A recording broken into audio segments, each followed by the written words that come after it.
Welcome to Jello Impact, where we build and test every single character to help you decide who you want to wish for and build. Today we're going to be talking about Shenhe. Shenhe has a really interesting community perception. She was one of the first characters that people would consider extremely niche, and most people, niche is very bad. If a character is niche, generally they consider the character not worth pulling and much lower value for your account, and therefore, you shouldn't get this character. We're not going to recommend this character. Their character is sort of bad. And there was also quite a bit of misconception about her power level, but in general, most people have come to agree that Shenhe is an upgrade over similar characters such as Rosaria or other cryo supports or sub DPSs, but some people still have some misconceptions, so we're going to talk about that today. We're going to talk about her pros and cons. We're going to talk about her value and efficiency. I do think that a lot of people are wrong about this character, and she is a lot more valuable than people give her credit for, and a lot stronger than people give her credit for. Granted, however, in general, she is definitely not a must pull. She's not a character that you should feel pressured to pull for, but I think a lot of people can make you feel bad for going for this character, like they don't have options, like they don't have teams, like they don't add much to your account, like they're not very valuable, and that's generally just not true. They are a valuable character. A lot of people would like to try and compare her with, oh, she's a buffer, but she's not as good as Kazuha. It's like, well, Kazuha is one of the most valuable units in the entire game.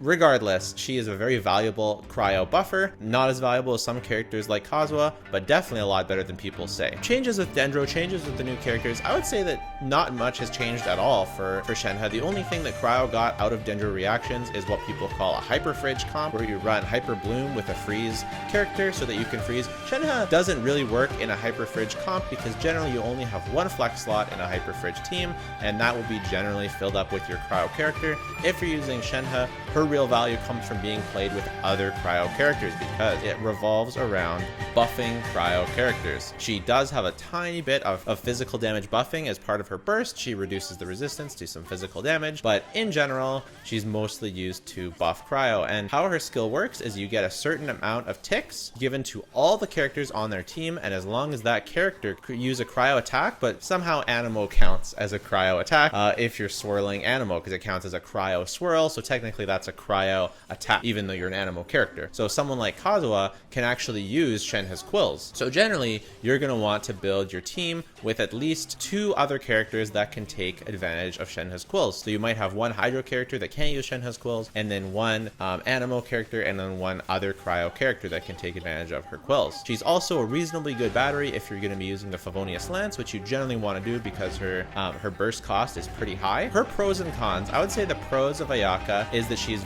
very, very cheap to build. All you need to build Shenhe is an attack percent Goblet, attack percent Circlet, and attack percent Sands. You're going to want to look for some crit rate, some energy recharge on your pieces, and I think generally Noblesse is considered the best pieces. If you already have a Noblesse user on your team, you can run two-piece attack to get even more attack out of her, but generally a Noblesse set is going to be the best value to just maximize her buffing. Her other pros is just how much she buffs Cryo characters. She increases their damage a lot. A lot of people will downplay the buff that Shenhe provides, saying is, oh, it's no better than using Rosaria on your team, it's no better than using Kaya on your team, and the reality is, in general, it's just not true. If we go and look at, I've been doing lots of comparisons between Shenhe and Rosaria, and I'll be playing some of them in the background. Some of my clears with Rosaria, some of my clears with Shenhe, and my Rosaria is cracked out. She's using a refinement rank for Wavebreaker's Fin, which was one of her best weapons. She was using a really good two-piece Blizzard Strayer, two-piece Shimenawas. Of course, it would be better if you could use a four-piece Blizzard Strayer on Rosaria, but the thing about that is, if you're using a four-piece Blizzard Strayer on your Rosaria, what are you doing on your Ayaka? So I've got quite a lot of crit stats, over 200 crit value with some good attack on there as well. So it's a pretty solid build on my Rosaria. It's definitely not a max build, but the thing is, if you're going to be building Rosaria with Blizzard Strayer, she's competing with Ayaka, and Ayaka is going to need your best Blizzard Strayer pieces, so Rosaria is going to generally get the leftovers. So I think the build that I have is very realistic for what most people are going to be also having for their Rosaria. And whereas Shenhe, she doesn't compete artifacts with anybody. You could run the Blizzard Strayer set on her, I suppose. Her damage is not 0. She does reasonably good damage. You can build her either attack, or damage build, and both are very good. But the thing is, it's so easy just to get attack percent main stats that you can get pretty close to max value on your Shenhe just by, passively farming for a different character. You're going to end up with attack percent pieces, and you're gonna have a really, really cracked out Shenhe. Like, my Shenhe is almost maxed out, and I barely farmed for her at all. And she's only level 80. She's a very, very efficient character to farm. And I mean, her cons, of course, is she only works with crowd characters, right? She doesn't work with other characters, so that's definitely a con. And she's not as good in AoE because the way her skills work, they do something called additive damage. She adds on a value onto the base multiplier of your character. So her value is multiplied by the amount of crit stats you have on the character she's buffing. So the better your other character is built, the better her buff will be. Each buff that her quill gives, because it gives a limited amount of stacks, each stack is consumed by every instance of damage done to any enemy. So if you're fighting a lot of enemies in AoE, your quills are going to get used up faster, and if you're fighting a single target, your quills are going to get used up slower. So I think the real reason why she's not as necessary at AoE, because she still adds all the same damage, it's the real reason she's not as good is because it's already so easy to beat enemies in AoE if you're using a freeze team, unless they're very, very, very tanky, something like the floor 12 chamber 2 side 1 that we have in this abyss. Those are really, really tanky enemies, so even in AoE, sure, her quills are still very, very useful. I have personally found that she does all her teams clear faster with her on it than with Rosaria, and again, Rosaria, my build is very, very good. So those are kind of her pros and cons in my opinion. The teams she has are, I would say, two realistically really good teams. One is as a cryo support, and she can support either Ganyu or Ayaka in a freeze team. Well, actually, I would say three teams technically. So as a freeze support, supporting either Ganyu or Ayaka in a freeze team, as a mono cryo support, which you can use Ganyu, but I much prefer Ayaka because of how front-loaded her damage is. And Shenhe really, because Ayaka's the whole burst needs to hit to get the max amount of damage. If you're playing mono cryo, it's harder to get the whole burst to hit, and so Shenhe can, by giving a lot of front-loaded damage and then backload damage at the end of the burst as well, if you time your rotations correctly, she can be really, really valuable in a mono cryo. Someone like Rosaria that performs still okay, but doesn't perform as well. You can also use her with Rosaria, ironically, in a reverse melt quick swap team. And so normally for a reverse melt quick swap team, you'd either use both Rosaria and Kaya along with Zhangling Bennett, or you can swap out either Rosaria or Kaya for Kazuha, who can buff Pyro, occasionally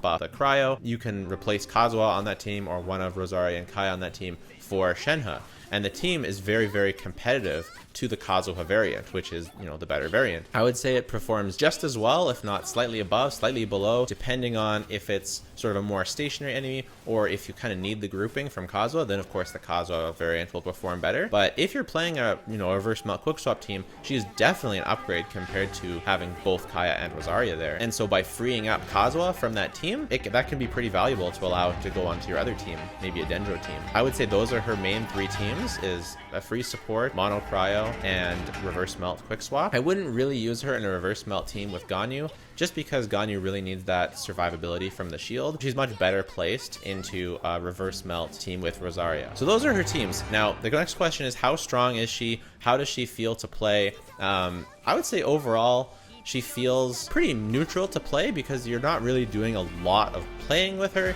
You're just using her skill here and there, using her burst, swapping in as often as you can, refreshing her skill again. You can do some really cool setups with Ayaka, whereas if you use your first skill early in the rotation, and then you end up using Ayaka's burst, which uses up the quills. So each character on your team gets their own set of quills. And so Ayaka will use up the first set of quills, and then by the time you refresh your VV buff with Kazuha, you switch to Shenhe, Ayaka's burst is still going. You can use Shenhe's skill again and get the last few hits of Ayaka's burst affected by the quills as well. So you can effectively double up and get two sets of quills on that burst, which can be really, really valuable, and that shoots her damage even higher. Like, she's already an upgrade over Rosaria. If you can get your rotations right, she's even more of an upgrade over Rosaria. So she feels, to me, she feels fun to play because I like that quick swappy playstyle, and she feels very, very strong. She feels like an upgrade, like an impact on your account, on your cryo team. Again, if you don't have Ayaka, I wouldn't necessarily recommend her for Ganyu,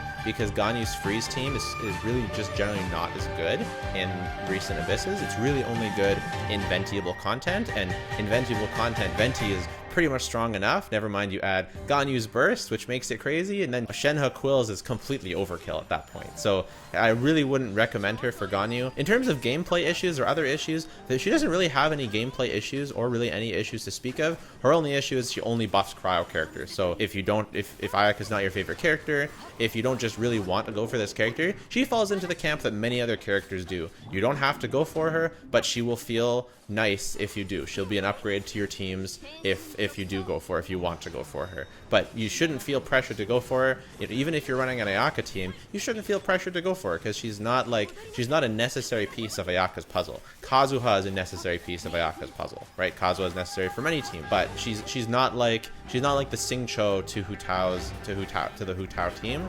That's not her, right? She is an extra improvement. A lot of people have called her whale bait, and I just don't agree. Yes, you're spending your Primo Gems for a 5-star, but if the Ayaka freeze team or a reverse melt quick swap team, like that's not whale bait. She's really good on that team. So you can use Rosaria, Zhang Ling, and Bennett. Those are 3 4-stars that you're gonna get basically for free just by playing the game. Or you can use Kai instead of Rosaria, and you add in Shenhe, and you have a killer team. Like just like any 5-star team, any 5-star character, she has teams that you can make that are really good with only 4-stars, and it's a really, really good team. Like, no, you don't have to have this character for that team, but that there is value in this character if you do want to make that team, right? And in an Ayaka team, she's even better. And if you're enjoying this video, or if you found it helpful, or if you don't enjoy eating medicinal herbs for fun and you found that they've become bitter, please like the video. It will remove some of that taste from your mouth of those medicinal herbs, and I really appreciate it, and it helps spread the video to more people. So thank you very much for that. In terms of her future prospects, what does it look like for this character? I think that this character could get much better in the future. Any cryo DPS will make her even more universal, even more valuable.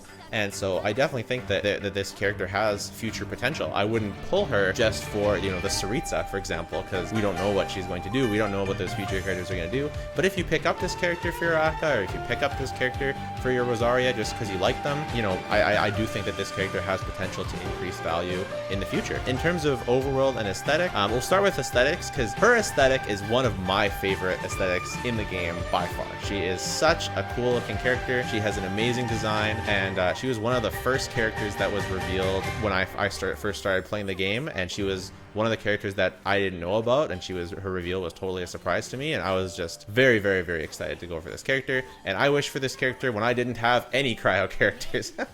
And so I wished for Ganyu in the next patch to hopefully utilize Shenhe, and I found that it wasn't very, very good, even just from my own testing. I didn't even know very much at the time, and so then I later wished for Ayaka for my Shenhe. So for me, I do love Ayaka. She's one of my favorite characters, but I love Shenhe even more. I wished for Ayaka for my Shenhe. Comment down below if you also wished for Ayaka for your Shenhe. In terms of her overworld potential, I'd say she's fine in the overworld. You can use her with another cryo character, and she's not reliant on her burst, so she can buff the normal attacks of your Ayaka, for example, and the skill of your Ayaka, so you're not as burst reliant. And I think that can be pretty good. So I would say she's above average for overworld. Her normal attacks are really not very good, so she's not really going to be killing anything herself. If you enjoyed the video and you want to see how strong I think Shenhe is, check out my tier list.